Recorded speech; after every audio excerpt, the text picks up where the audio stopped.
He is a famous architect in Doha. It would not be enough, the entire podcast, to name all the projects that he did, but I will tell you a few that you definitely know. Shark Village Hotel, Rosewood Hotel, and for sure very famous Thumama Stadium, inspired by Gathia. Wait a minute, I've been wearing this since I was a kid, so my gahfiya better be the best gahfiya ever. Mr. Ibrahim, I see that you have Tom Ford glasses, right? Probably. To me, glasses are my jewelry. For you ladies, you have your jewelry. I love glasses. Please watch the podcast until the end, and Mr. Ibrahim will sign himself this book, and for the best comment, whoever will receive this book. We would take the box, for the fruit box, and I would turn it into partitions and create for them the layout, the living room, bedroom. And I was 6-7 years old when I was doing this.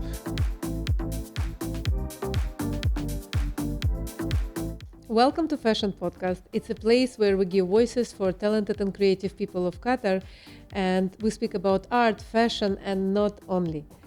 Today we speak about connection between fashion and architecture, and I am so honored to present Mr. Ibrahim Jaidah. He is a famous architect in Doha. It would not be enough, the entire podcast, to name all the projects that he did, but I will tell you a few that you definitely know. Shark Village Hotel, Rosewood Hotel, and for sure very famous Thumama Stadium, inspired by Gathia. It's a traditional part of the man headpiece. So, Mr. Ibrahim, thank you so much for coming. I'm delighted, Natalia. Thank you for inviting me. So what do you think, there is any connection between fashion and architecture? Very much so. It's all about design at the end of the day, proportion, color. Well, let's not forget Zaha Hadid designed some beautiful fashion also, in addition to furniture and beautiful architecture. So I think in the world of design, they're all related, whether it's the fine arts, sculptures, you name it. It's all design. Creativity, so this certainly is a big relationship.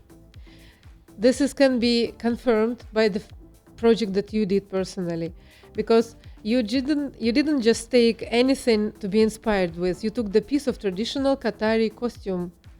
Why did you do that? Indeed, the gahfiya. See, so that's part of the fashion. Well, it was interesting as. During the country was building up for the World Cup, I would hear Zaha Hadid designed one stadium, Norman Foster the other, and so on.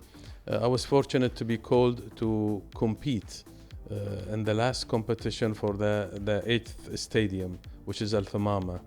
Interestingly, in the design brief or the competition brief, there was a reference to cultural, and we've seen culture is represented in all our stadiums. And there was a reference even to the head cover. So I thought, wait a minute, I've been wearing this since I was a kid, so my gahfiya better be the best gahfiya ever. Absolutely. And after big effort, spending so much time in the souk, checking all the different type of patterns and so on, we ended up creating a nice, unique pattern to the gahfiya that we were designing that's proportionally it will make sense. And then voila, we were called to say you won the competition. That's amazing. So that pattern that you repeat on the Gathia as a stadium, cannot be bought in Doha. It's unique. Interestingly, one guy started a factory, really? And he's creating the Thumama Stadium pattern on the Gathiyas. Very interesting. Yes. I hope he got in touch with you for the author rights. He did not. He didn't, but I was so proud that he's done it. A friend of mine brought me a gift, which was, he said, can you recognize this pattern? I said, yeah, this is Al Thumama pattern. So yeah, they are manufacturing them. You see people doing business from your idea. It means it's working. It means it's definitely unique. So what do you think? Is it important nowadays when Qatari people are traveling a lot abroad? You study abroad by yourself. Is it important to still have this cultural touch, the cultural influence in spite of the modern technologies and all of that? To have like a reminder for modern generation? Definitely. I think, holding into your culture without the use of what is available and technology, information in the world, will not allow you to be so creative. So ideally is to use the most innovative ideas, materials available in the world, and put that into your context. I think since you mentioned the Thumama Stadium, Al Qahfiya, we use the most contemporary materials to represent Al Qahfiya and to represent the patterns of the Al Qahfiya. So traveling actually inspires you. And as you see the world, you see the different type of architecture, culture, you come back and you realize that you learned more about your own culture by appreciating other cultures. What is the message with Qahfiya to people in the world?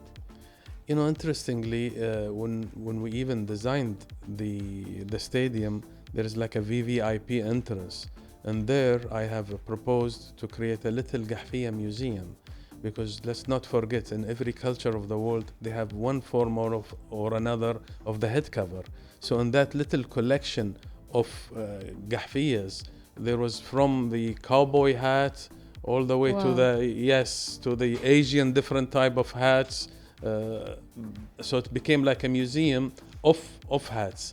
So head cover is important to every culture. So I think that's why every time you mention, or I mentioned that I've done the Thumama Stadium, the head cover to anybody from any culture, you find a beautiful smile on their faces because it just relates somehow. What do you feel when you're passing by your creation, when you see the museum, when you see other pieces of architecture that you created in Doha? What is your feeling like? How do you feel? It's a great feeling, really, because every project has a long story before it sees the reality. The story from when the owner starts telling you his ambitions, for you to understand what he's looking for. At the same time, you have to really make it work. Engineering wise, aesthetic wise, you have to finish it on the budget, on the time. So every little building has a story for me and an experience for me. And a lot of them have interesting experience, and you get to know the people really deep inside. Architecture is very personal to the owners, whether you're doing your building of any type. It's very close to their heart. So I really get very close and to know people. And therefore, buildings, they ask me, which is your favorite? And I'll always say they're all like my kids. I love them all. What do you remember the most about Al Thumama Stadium when you're passing it by? Any story related to the creation? Al Thumama is, it meant so much to me because while our nation was building up to show the world what Qatar is all about, from every policeman to the politician to the engineer, they were all, you remember, we were all been through it while you were living in Qatar. And then with all this, I become part of it. Part of how to show my culture, my nation's will to the rest of the world. It's a thrill. And I'll never forget, I was called for the inauguration of the building. And it happened to be His Highness's the Emir Cup. And I remember it was the finals between Al Sadd and Al Rayyan. Okay. And I have the honor to receive His Highness at the entrance when he has arrived. And he congratulated me on this beautiful building. And then I attend to see the game. It's a moment that I'll never forget. Amazing. Which team are you? Well, I didn't pay attention to the game. I was looking at the crowd screaming. I was looking at the smile on people's faces.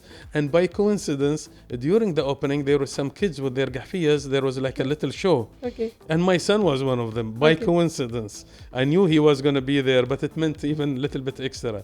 But I really didn't pay much attention. I was looking at the people's reaction, looking at the ceiling. I was in my own world. Was it the same way as you imagining it came out? Is it any difference still before, like what you have in your mind, then you have it on the paper, then you have it in reality? Is it matches what you was imagining, or it came out a little bit different? It became a little bit more than I have expected. More in what? Because I've designed shopping centers, hotels, all sorts of projects, and each one means a lot to me, like I've said. But the stadium, the scale, and you hear the voice of the people when they are cheering, it gives you goosebumps. And for me, the building became alive. We design buildings, we expect how it looks like, but that have a feeling. The stadium's really is full of life, especially when people are screaming and happy or whatever it is. It's a different feeling that I never felt in many buildings in my life. Did you come there many times or just for the opening? Or you come there? No, time I've to been time? there in several games, even during Okay. the World Cup. And I drive by there almost, 2-3 times a week, going around in town. And I just love it. It means so much to me. Nice. Speaking about if to still compare fashion and architecture, so there are a lot of misusing of the fabrics now, and we talk about sustainability. If to go with that to the architecture, did you use any sustainable materials there, or like how in the modern design you're trying to use sustainable materials in general to protect environment, and is it possible when you build in a stadium at all? Interestingly, That's the question. all the stadiums in Qatar has high level of sustainability. I mean, by certificate also. It's not only the consumption of water is 20+% less than any other stadiums, and so on. So it's very sustainable. It was actually part of the requirements that all our stadiums have to be sustainable. But it's not only the stadiums anymore. We do all the buildings with sustainability. In Lusail, all the buildings must be sustainable. And it's interesting, in Lusail, they give a bonus to the developer that if you achieve certain number of stars in sustainability, they will allow you to build an extra floor. So this was a great incentive to the developers.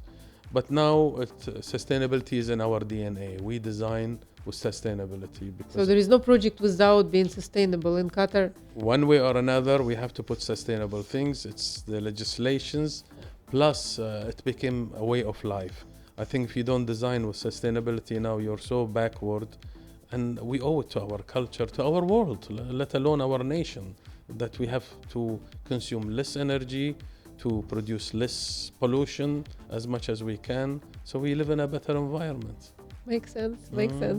Speaking about Lusail and your nearest project, Rosewood Hotel, for me, it really has also related to fashion, because I see like a knitted fabric, you make like a knitted fabric and you put it on the building. So tell me about this project. What was the inspiration coming from?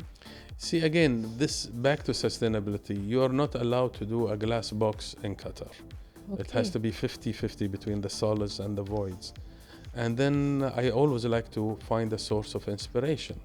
And ideally, the source of inspiration is related to our culture. So in the Rosewood, since it's close to the sea, I was inspired. Our team, we started brainstorming, and the corals were our source of inspiration. Corals, yes. Okay. So when you look at it, it looks like the organic corals. Now, True. These corals are not only for aesthetical reason, but they are also a shading device. So we don't end up with a glass box. So all these patterns are actually reduce the heat gain into the building. But if you notice it even in the evening, the way the light goes on and off, it's like the coral is actually breathing. So that's the whole story of the Rosewood, which was a beautiful journey for me, from inception all the way to handing it over. How much time usually it takes to deliver the project from the moment that you inspired by a certain thing and until you finish it? Usually? I mean, to design such a thing, you would need 8 months to 1 year to design it and to prepare the documents to give to the contractors. But to build a project of this scale is 3 to 4 years, because it's like a 7-star hotel with so many number of beds, bedrooms and apartments, restaurants. And you can, when you visit it, you can realize what tremendous efforts that they, not only from the design aspect, but the contractors, the interior designers, the amount of creativity was put into that was really a big team effort. I'm so honored to talk to you. It's like you building your way consciously or unconsciously to immortality, because we are all going away, right? But the things that we leave after us, it stayed, and you're already in the history of Qatar. And well, I hope that, they always, when we were students, they say that even if when you do good things, okay, it will remain, but when you do bad things, it will also remain to haunt you even after you go away. So I hope I make a good impact in preserving my culture and also developing the new vocabulary of what's so-called contemporary Qatari architecture, to play a role in this and to inspire the younger generation, to me is a thrill, and it's something that I have to give back to my country, who's been very kind to me throughout my career. Yeah, that's amazing. And speaking about history, I have here your book kindly brought by you. So please watch the podcast until the end, and Mr. Ibrahim will sign himself this book, and for the best comment, whoever will receive this book. Okay, so stay tuned and watch until the end of the podcast. You will be honored by his own autograph. I already have a book like this in my collection, and maybe you will have yours. So speaking about books, this is a beautiful piece. I read it many times when I need to read about the traditional parts, how Qatari people were building the houses, when come to the modern. When did you start writing books? When did that happened? When you felt that you want to give people more I than had buildings? a big love of books since I was a child. And then I went to university in the States, and a big portion of my pocket money was spent on books. So I love collecting books, and I have a massive library of architectural books. You're old school like me, right? You like I love the books, the smell of books, the touch of the books. I still cannot read out of an iPad or a laptop. Me too. I rather hold the paper in my hands. This particular book was my first book. In this book, the history of Qatari architecture from 1800 to 1950. I ended this era. 1950 is when the income of the oil started coming. So this is what I call pre-oil period. And here, all the buildings are the before oil period. And in this book, we show the houses, the palace, some of the palaces, the mosques, some beautiful collection of buildings. Some exist and some don't exist anymore. Interestingly, this book sold more than 10,000 pieces around the world. I was so proud to see it when I was in Venice. Friends of mine sent me a picture that he bought one in New York. And so it's spread all over because I have Skira as the publisher, and they are global. Okay. After that, I did another 3 books. I did the Qatari style, which discusses the interiors, our vernacular and contemporary Qatari interior design. That you would love to relate to fashion and fabrics and materials. Another one, I was commissioned by Qatar Museums to publish a book I called 99 Domes. It's documenting the interior design of the Imam Muhammad Abdul Wahab Mosque. And the last book, which is very important to me because it's a lifetime of more than 30 years of collecting information, is Discovering Arabian Deco. That book addresses after the 1950, so it's the beginning of the oil period until the 70s. The most important era, the era that Qatar started building the new modern city. The first schools, the first banks, first villas. And that I discovered Arabian Deco, what I call the Arabian Deco, some magnificent, beautiful architecture in some of the gates of some old palaces, the sheikh's houses. And that we have documented it. And that book has also got really an interesting reaction from the lovers of the deco and the lovers of the history of architecture. Amazing. How do you find time between building beautiful architecture pieces, traveling, performing in different places, and writing a book? How? I took it on myself that every 2 years I have to publish a book. Now I'm working on something, and again, part of giving up to our society, to our culture, to our new generation, because I didn't have any references when I was student about anything about our architecture in Qatar.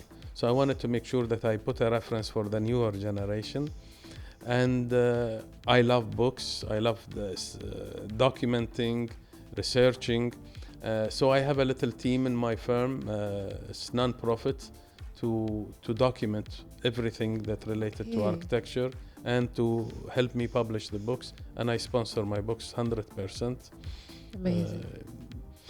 I don't make a living out of it, but it's a legacy that I like to keep, and I'm so happy that to see young architects using it as a reference. Even international famous star architects have complimented me as this is the most important reference they had about what's so-called Qatari architecture. That's great. Speaking about the traditional architecture that you speak about from the old days, I read in the book that there is a traditional way how the people used to build houses. So there is a yard in the middle, and there is a certain type of the walls has to be. Is this way still people use when they build houses now?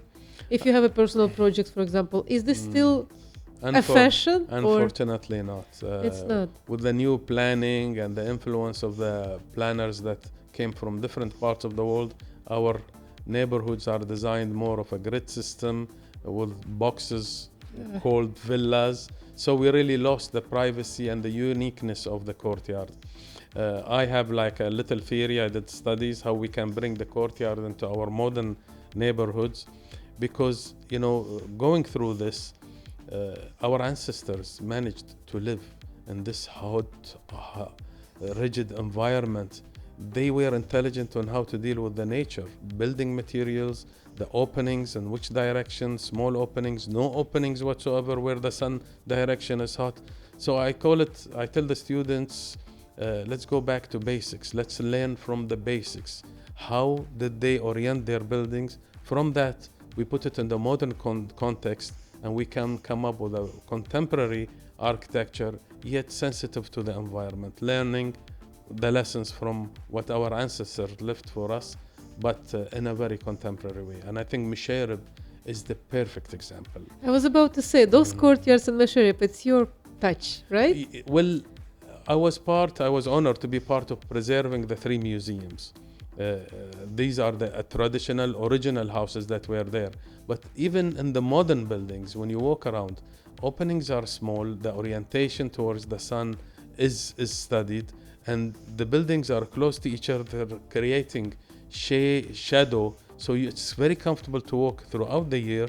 Every little breeze makes sense. So that's a perfect example how to learn from the past, but put it in our modern times. Is your house built like this? Do you have a courtyard in your own house? I don't, but I'm planning to build one because the lands that are given with the regulations, because now you buy a land, let's say it's 30 meter by 30 meter or 40. The regulations tell you to set back from this side by so many meters, this back, and this. So by the time you do all the setbacks, you end up on a box. So you cannot build a courtyard house unless otherwise it will be a little hole in the big. So it's not going to make sense. So I'm hoping to build. I have a farm, and to build a proper traditional house with a courtyard to be able to sort of use it as my hideaway and my research center. Amazing. Also as a tour guide, I see when they say about let's go to Qatari farm for the tourist, it's not a Qatari farm actually, because it's not built up to the standards. It's just like attraction most of the cases, but it's not built. You cannot see there how the really people live, right? No, not necessarily. You can. So it's. But when you go to the houses in Musharraf, the museums. Yes, museums. Yeah, yes. I mean, go to the Radwani house, for example. It's a perfect courtyard house. I mean, even the proportion, the feeling, it just has an amazing, beautiful vibe. So, with this human scale, with the shadows that it's creating, even aesthetically, it's beautiful. It has a lot of beautiful sense to it. So it has a lot of sun, but it's not hot there. It's not hot there, because the way it's oriented, the way it's shaded, it made sense. Nice. What about you when you was a kid? Did you dream about architect, or you had a different dreams? I think it was in my DNA. So, because as I recall now, everybody asked me. So the games that I like to play was to build something. I didn't have a sister. I didn't have sisters, but so my cousins, the girls, we would take the box, for the fruit box, and I would turn it into partitions and create for them the layout, the living room, bedroom. And I was 6-7 years old when I was doing this. Now that I recall this, so maybe that architectural part was in my DNA. And the Lego, I mean, when I got that when I was a kid, it was for me like I discovered nuclear, because I could build houses and windows, and that was my favorite toys, to so to speak.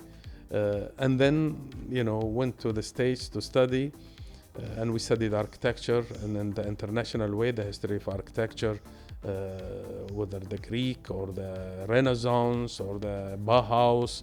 Didn't learn much about our vernacular architecture until I graduated, came back, and voila! So it's like I rediscovered a treasure, because I lived. I grew up in the house. Our houses were steps from Suq Waqif, so it looked like Suq Waqif. It's in that area. So for me, I lived in courtyard houses, and we moved between these little sikkas. So, but when I came back after graduating, I appreciated that style of living and what we can learn from that, so we can implement it into our modern architecture. So when I talk about it, I talk about it with somebody that lived it and enjoyed living it. Yeah, speaking about the modern architects, you teach now in the university? You have classes in university, or you teach personally architects? I don't have sort of regular classes, but I speak in universities in different type of the world. In Qatar also, in right? Qatar quite a bit, for the Qatar University. I support them. I sponsor an excellence award for the students in Qatar University and in VCU.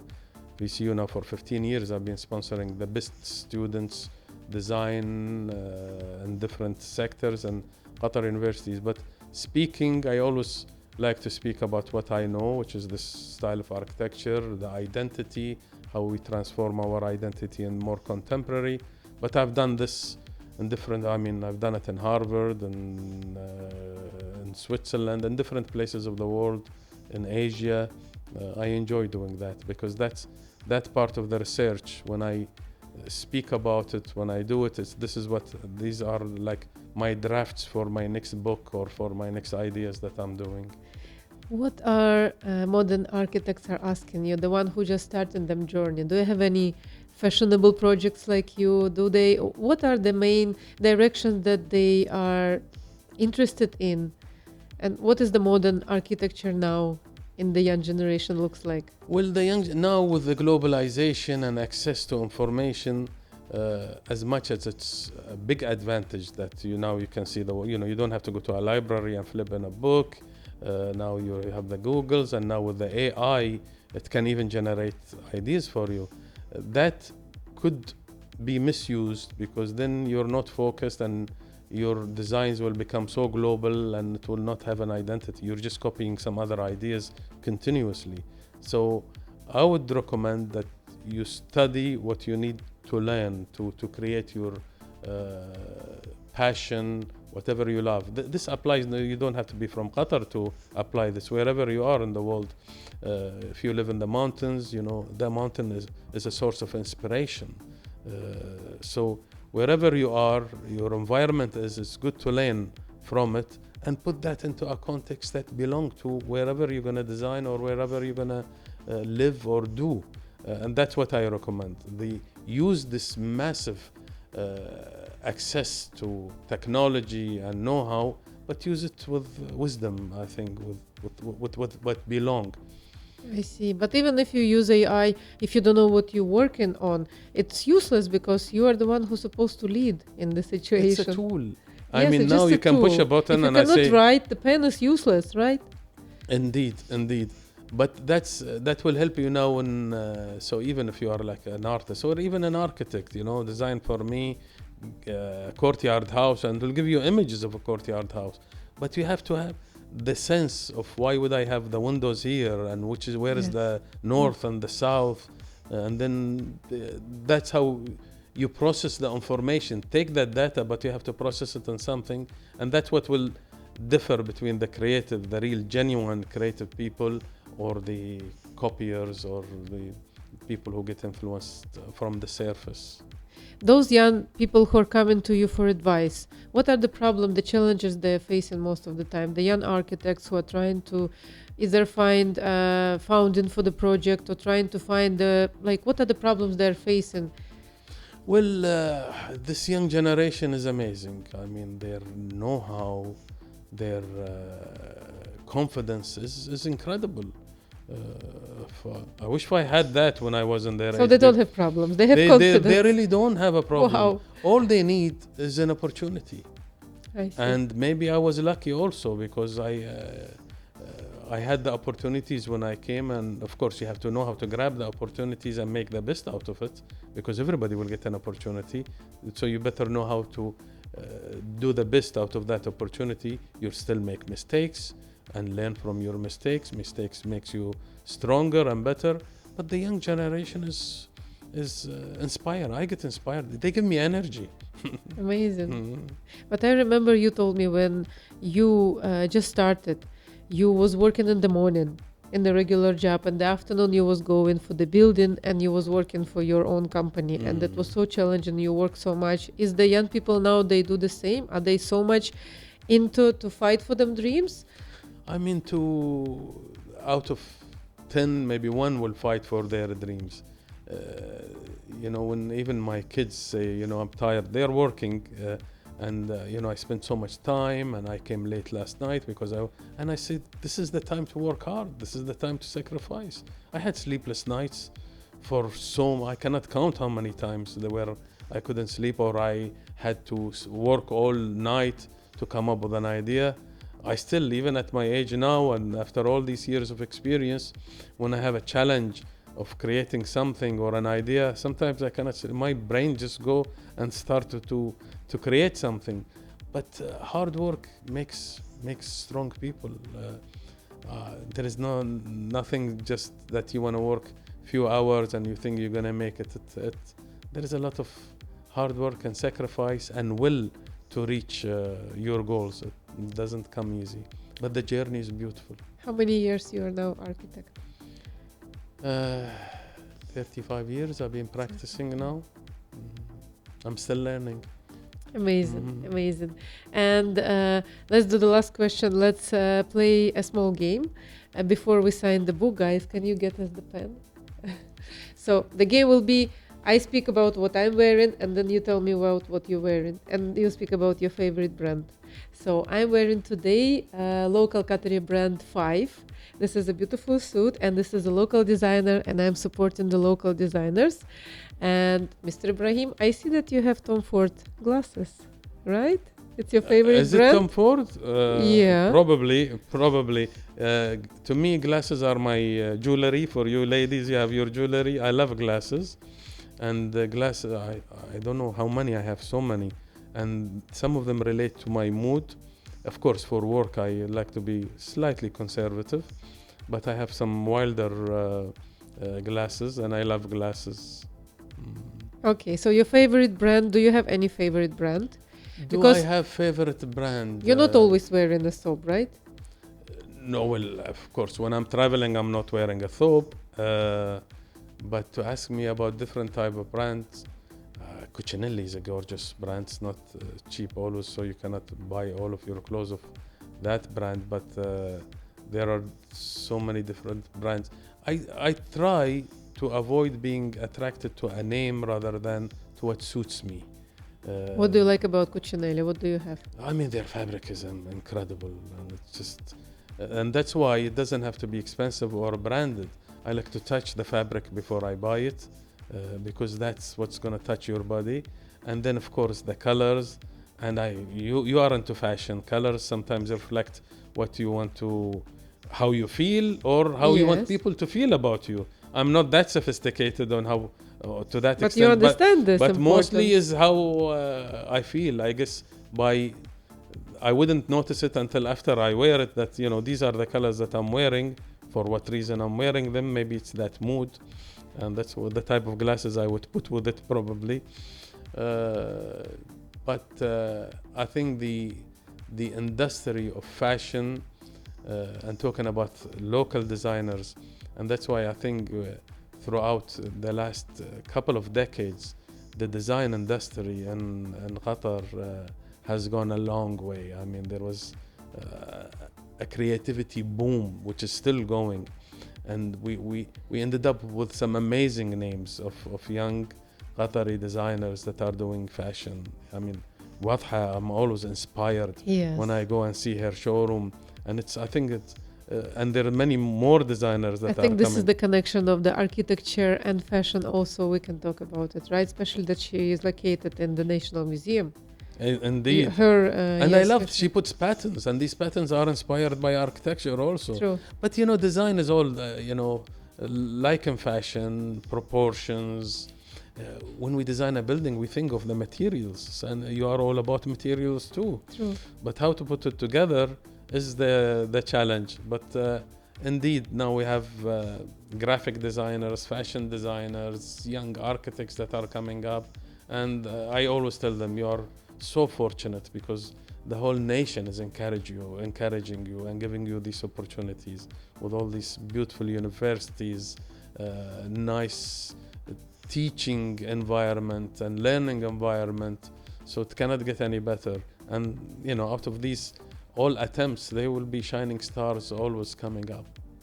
True. So how do you choose? You choose these colors for your book. It's a golden and gray, basically golden gray, right? And more important is the inside, the paper. I wanted to give it. If you open the inside. More? Yeah, not the This cover, paper. but yeah, this It's paper. yellowish, And when it's you see yellowish. this, yes, it's a bit yellowish to Yes. give it this antique look because all the illustrations were hand drawn. So I wanted to give it this sketchy look throughout, True. and it gave it, I think, a unique value on the way it's Absolutely. illustrated.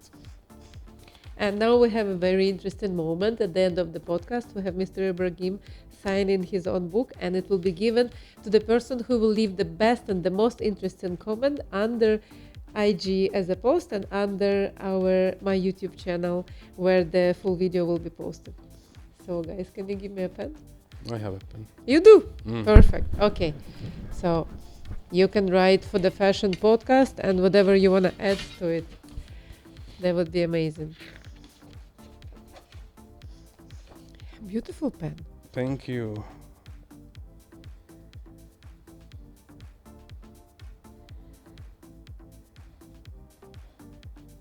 What a beautiful signature. Amazing. I never This- saw this- this- anything like this. I do my books with that. Wow. So now we will say October 2005 because I like to put the date always, and then we will write something, whatever you Okay. like. What do you want to write? Fashion podcast. Fashion podcast. Architecture plus fashion.